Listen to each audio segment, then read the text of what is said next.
Hi, Washington Township. This is Catherine Carey, the Director of Assessment, Data Technology, Registration, and School Community Outreach.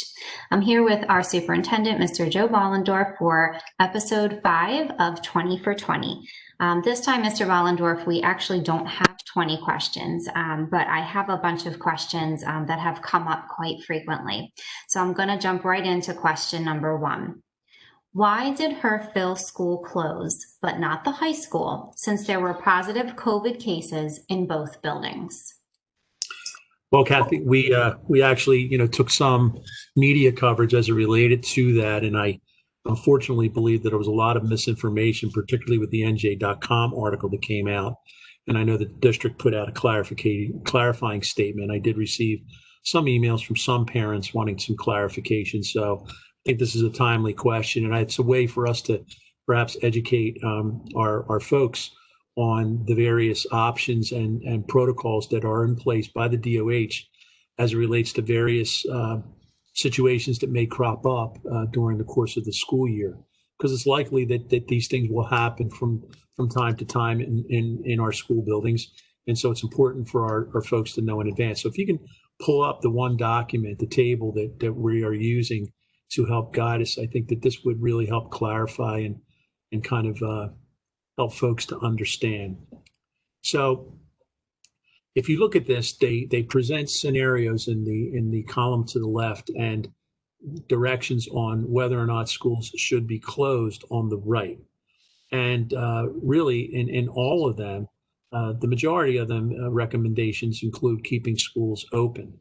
So the case at Herfield is kind of down near the very bottom, starting with the number 2. It's the one closest to the bottom, starting with 2, where it reads, 2 or more cases are identified within 14 days that occur across multiple classrooms, and a clear connection between the cases or to a suspected or confirmed case of COVID-19 cannot be easily identified.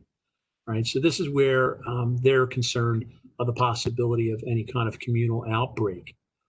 So we had 2 staff members within 14 days at Herfield that tested positive.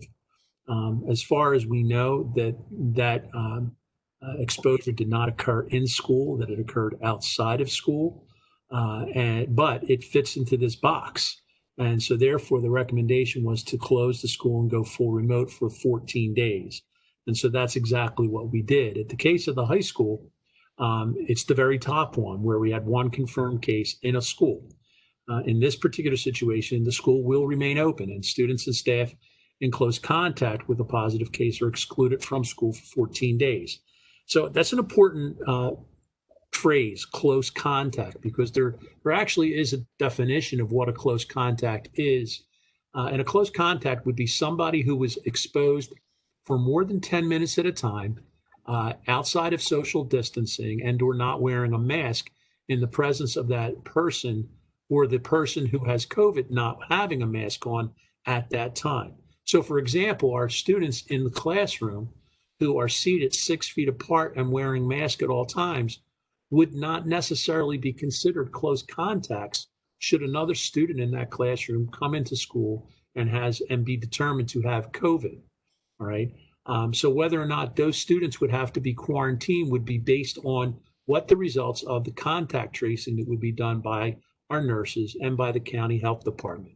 And based on that guidance, we would determine one of these scenarios and then one of these outcomes based on that information. So they're all different. It's all fluid. It is a combined effort of both internally of our school nurses in combination with the recommendations and the work of contact tracing that they and the Department of Health are engaged in. So it's pretty clear cut as it relates to those things. We take our direction primarily from the Department of Health, but in these 2 situations, we had 2 different scenarios that required 2 different outcomes. And that's really answers the question. Somehow, in my letter that I put out, which I thought was pretty self-explanatory, it was unfortunately mistaken that the high school was closing as well, and that the article went on to talk about our hybrid schedule, and I really can't understand where that came from at all. that we were only offering 1 day a week at the high school and 2 days a week elsewhere. That is obviously not the case. I think our families are pretty well versed in what we're doing as far as a hybrid schedule are concerned. But my hope would be that moving forward in time, we will actively communicate with the community whenever we have any issue in any of our buildings, and that information will be highly accurate and highly dependable. Obviously, this whole situation throughout the region is sensitive and unfortunately perhaps over sensationalized by our news media, and we can't always be 100% certain that we're getting the real information there. I really caution our folks to pay attention to what's on our website, what information we provide you, and if you have questions or concerns, you hear things out there that you're uncertain of. I answer every email, I answer and return every phone call, as do our building principals, and we're very happy to accommodate and to answer those questions that folks may have. Thank you, Mr. Bollendorf. Does the COVID-19 daily screening pledge have to be signed by parents every day or just signed once? It does, and not every day. I'm sorry. Let me refocus. No, that's the whole purpose of the pledge. We want to make it clear to our families that there's an expectation, and we're not there. We can't see whether or not our parents engage in doing the things that they're telling us that they will do.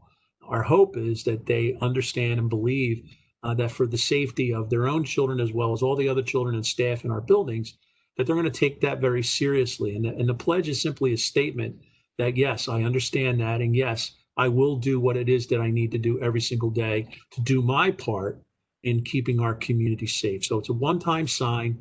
And then it's the responsibility of the parents to do that, just as it is going to be our responsibility to do that for ourselves, and to then visually check and be responsive to our children in schools when we feel that maybe something's amiss and somebody's not looking as they should. But if we work collectively together and we take it seriously, and even when it's inconvenient, we decide to keep our children home in the better interest of all involved, then we're all doing the right thing and we're controlling the spread of COVID in our community, which is what we want to do. We want to open our schools. We want to give our kids the opportunity to be in front of our teachers. And we want to be able to do it in such a way that we're not causing communal spread of the COVID-19. And just as a reminder to community, Mr. Bollendorf, if a student is in cohort A or cohort B for in-person instruction and does need to stay home because they're not feeling well, they can avail themselves to the remote instruction that's being provided that day. Is that correct? Absolutely. And they can do that even if they do attend school on cohort A on a Monday and Tuesday. If a child feels like they need extra help, that information and what's being provided remotely is available to every single student in that classroom, regardless of what day it is. So the answer to your question is absolutely yes. Okay, thank you. So there's a lot of information obviously being released to parents and a lot of forms that need to be completed by parents at this time. What are the forms that parents need to complete now, and what forms are coming up? Well, all the forms that we typically ask for at the beginning of the school year have to be completed. The contacts form, the health authorization forms, all that information, tech agreements, counseling information, permissions, the medical form that you fill out for the nurse, that all has to be done. If you're at the high school and you're playing athletics, all those forms that need to be done in advance at that level as well. But the newest form that needs to be done in advance of students returning to school is the pledge. Right now, that I think ranks number one. And we need that done in advance of students arriving for school starting on Monday. With all of the technology that we now have, including Schoology and WebEx and Teams and Unified Classroom, who do parents contact if they have technology issues? Well, primarily it's technology, with the exception of Schoology. In the case of Schoology, you want to communicate first with your teacher. Because that's who's controlling that instrument at that level. If there are technological issues involved with Schoology, then obviously the teacher would be able to determine that and then make the technology department aware of it. But as it relates to your device, to your ability to connect via WebEx or Teams, any other programs that you're using in the way of software related to the district, Unified Classroom and the like, that becomes primarily a tech issue. You're going to want to reach out to our tech help desk and make them aware of that right away. And just to summarize, for anything that's not functioning, yes, we have the technology department and we have a student help email that students can email the tech department. For things like unified classroom, like account issues or things like that, we do have support forms on our reopening page. And then the one thing I've also heard is I'm not receiving emails, and we all know that we're sending a bunch of them. So if you're not receiving emails at home, we are encouraging parents to reach out to your child's school, because it just means there's one field missing in your student's account, and we can fix that very easily. Great. So the next question is, with one directional hallways throughout the middle and the high school buildings, will there be more time for students to get to class? And will teachers be more lenient with late students because of those delays? Well, the answer on both accounts is yes. I mean, we are obviously doing something brand new in order to stop crisscrossing in the hallways, which we think are important. We want our students to be able to, as quickly as possible, get to their classrooms, because that obviously mitigates the time that they're in the hallways, where, effectively putting in place 6-foot social distancing will be challenging. So if we can minimize, we go back to that contact issue. The fact that they're not going to be in the hallways for 10 minutes means that even when they may be walking 4 feet away from somebody instead of 6 feet away from somebody and wearing their mask, it won't be considered a close contact. So with the numbers of students that we will have in the school at any one time, we would not anticipate that there would be the typical traffic issues that sometimes occur, particularly at the high school. So we believe that there is ample time for our students to get to where it is that they need to go. And if we have students, particularly at the high school, that may be traveling from one extreme wing of the high school to another, that we ask our students to make their teachers aware of that, because they may have legitimate difficulty in getting there in the 5 minutes that we're allotting. And if that were the case, they would be allotted, the additional time, the reasonable additional time that they need to get there. I think that we're all going to work together and help our students along the way. Is there something in place for students who are approved because of a medical reason for not needing to wear a mask in school? What is the district doing? Well, I think that there's several things that we can do. First of all would be seating in the classroom. So obviously, if we had students who had medical excuses and could not wear a mask for any reason, we would have them seated probably at the rear of the classroom in order to, put them in a position where they were furthest away from their fellow students. They may be put in the upper right front corner away from students. So there are a variety of places that socially, from a distance standpoint, that they could be put that would provide a safer environment for the other folks in the room. And where needed and where possible, we could also provide some additional barricade, like a plastic shield on the desk for those students. And wearing shields, as opposed to not wearing masks medically, if a student can wear a shield, even though that doesn't technically replace a mask, that would be something that would be advisable as well in those cases. And I think that we'll take them on a case-by-case basis and work with those parents to try to make the necessary accommodations to ensure that everyone's safe. Thank you. Has a plan been established for busing students on their assigned days, pickup times, etc.? There has, and I know that plan's either in the process and/or is about to be communicated via Power School to all of our families. And additionally, I believe our transportation department has even become proactive in preparing for the return, hopefully this year, and has even planned for the scheduling of our remote students when we get to that point where we can bring all of our students back as well.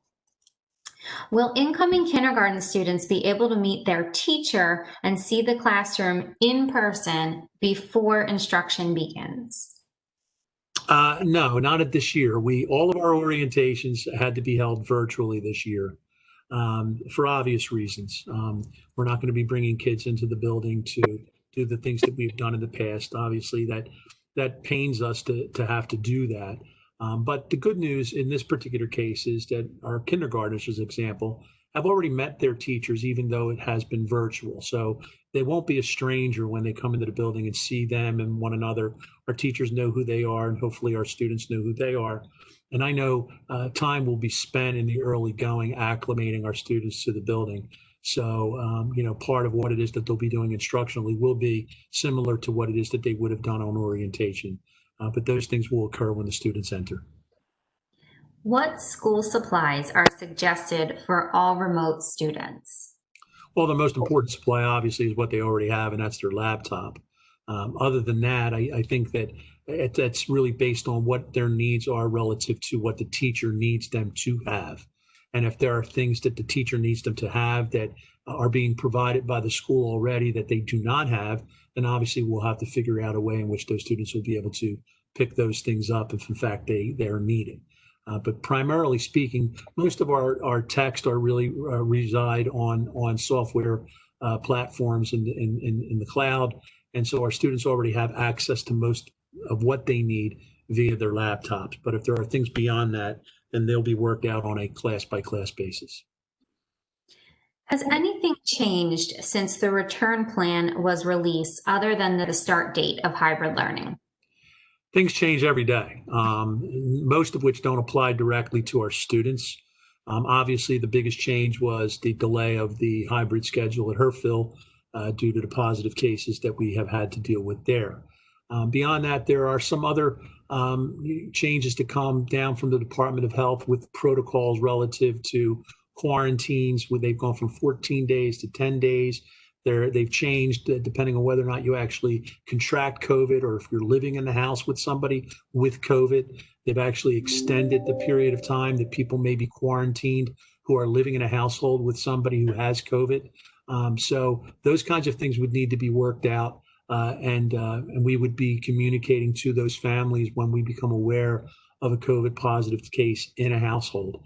Obviously, if someone is COVID positive in a household with children who are attending school, our hope and our understanding is that that's going to be communicated to the school so that we can help procedurally direct that person to do what it is that they need to do in the way of quarantining to ensure that that child is not coming back into the building in advance of when they should.